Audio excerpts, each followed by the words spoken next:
This is the monthly EMS drill for the 7th Battalion for July 14, 2018. The topic today will be spinal immobilization and a review of the spinal immobilization protocol. The learning objectives for this drill will be to review the spinal immobilization protocol and go over the indications for spinal immobilization. We'd also like to review what the new, it's not really new anymore, spinal immobilization protocol means, which was the change that let us put somebody in just a cervical collar.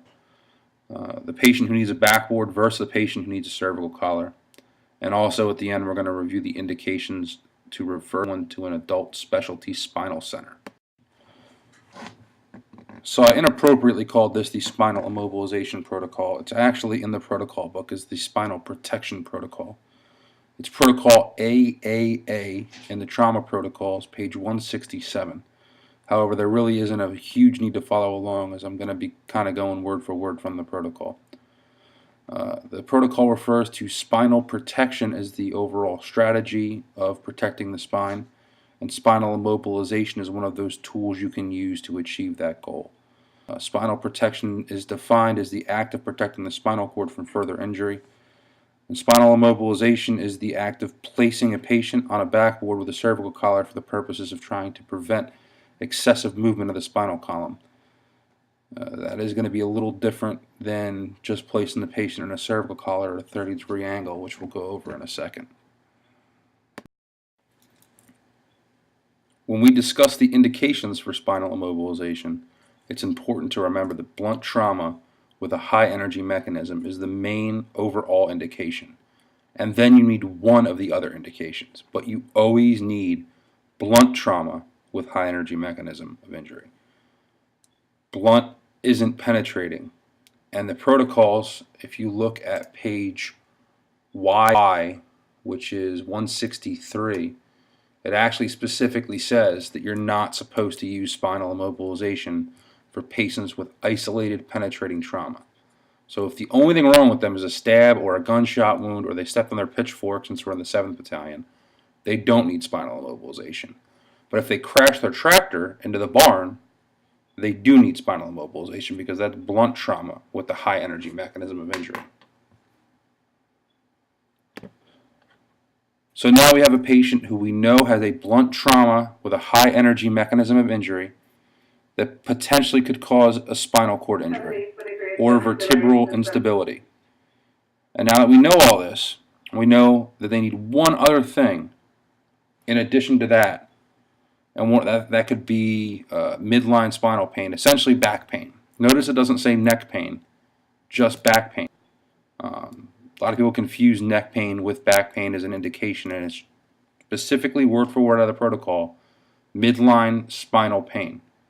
So if it's directly on your spine in your neck, in the back of your neck, that would be spinal pain. If it's on the side of the neck, like most car accident patients, that's muscular. You have a muscle in your neck that causes a majority of that pain in a car accident, and that's not an indication for spinal immobilization.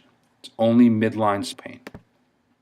If they have signs or symptoms of new onset paraplegia or quadriplegia, obviously if they're paralyzed, you're going to put them on a backboard. I don't think that's rocket science or anything outside our possibility. If they have new onset paralysis, they need a backboard. The next one is a focal neurological deficit. If they have the signs of a stroke after a trauma, you should probably put them on a backboard. Altered mental status, that's there because you can't tell any of that. You don't know if they have back pain. You probably don't know if they have a neurological deficit, if they're altered. Anybody who's altered has to go on a backboard. And I would argue that that should include drugs or alcohol. Drugs or alcohol can mask all of these other symptoms, can mask any kind of pain they might be having. And anybody who is on drugs or alcohol after a blunt trauma from a high energy mechanism of injury should be backboarded.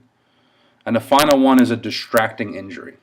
A distracting injury likes to confuse a lot of people because they either think that a distracting injury is one of two things. They think it's that their arm is completely severed off, or they go to the other extreme and think that if they have a bleeding toe, it's a distracting injury. The protocols define a distracting injury as any injury like a fractured chest or abdominal trauma associated with significant discomfort that could potentially distract from a patient's ability to accurately discern its spinal column pain.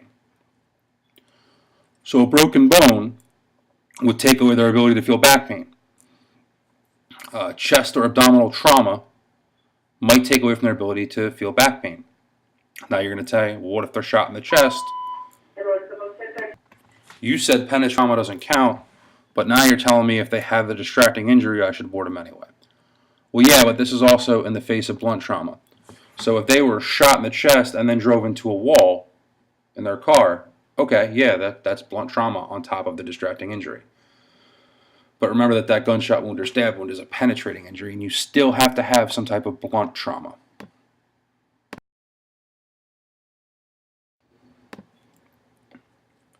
Now that we've discussed the indications for spinal immobilization, I thought I'd highlight a few things of the protocol to go over.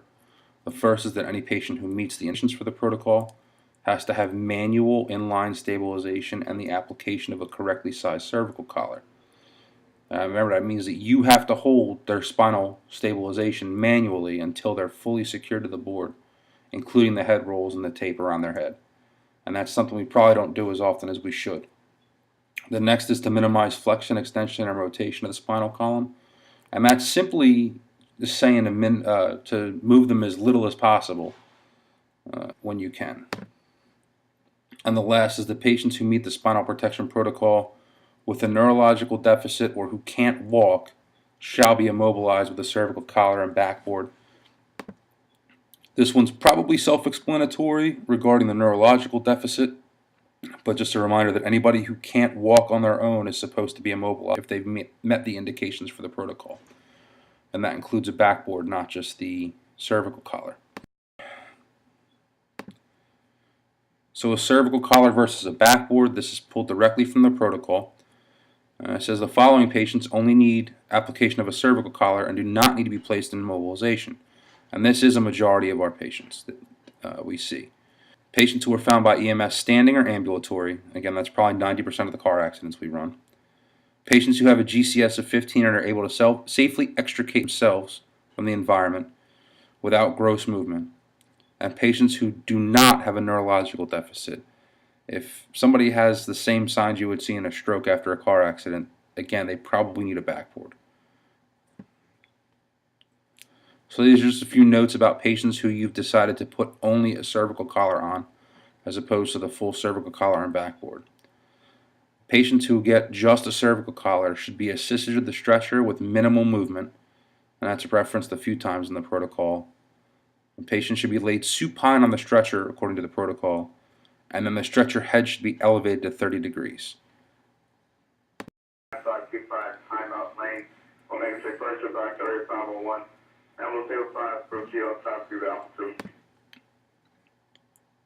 So now that we've talked about spinal immobilization indications and the decision on whether to use a full spinal immobilization or just a cervical collar, there's a few notes in the protocol about using the backboard as a carrying device. And this is obviously in a patient where spinal immobilization is not indicated. It may be used for patient extrication or transfer for patients who don't meet the protocol, but other devices are preferred. And I'm assuming that they would refer to a Reeves because a backboard actually isn't a very good carrying device. Sure, there's probably some times you would prefer it over another carrying device. The next bullet point just says if you use it for extrication, that the patient should be removed from it as soon as possible. And I think that's actually something we're pretty good at. If you think about how often we get the Reeves out from underneath the patient so that they can be comfortable. And I believe that this bullet, just real quick, I thought it would be important to go over the indications for referral to an adult specialty spinal center. Again, if we're going to talk about people who legitimately need a backboard, I thought it would be important to go over the patients who legitimately need an adult spinal center. So these patients are going to be immobilized, and it's any over 15 years of age, anybody with signs and symptoms of paraplegia or quadriplegia in the presence of trauma, and they have a patent airway and they're hemodynamically stable.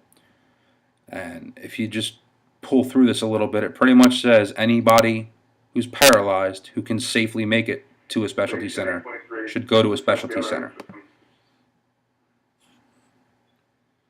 Now, obviously, if they don't have a patent airway or they're not stable, you would have to take them to the closest hospital.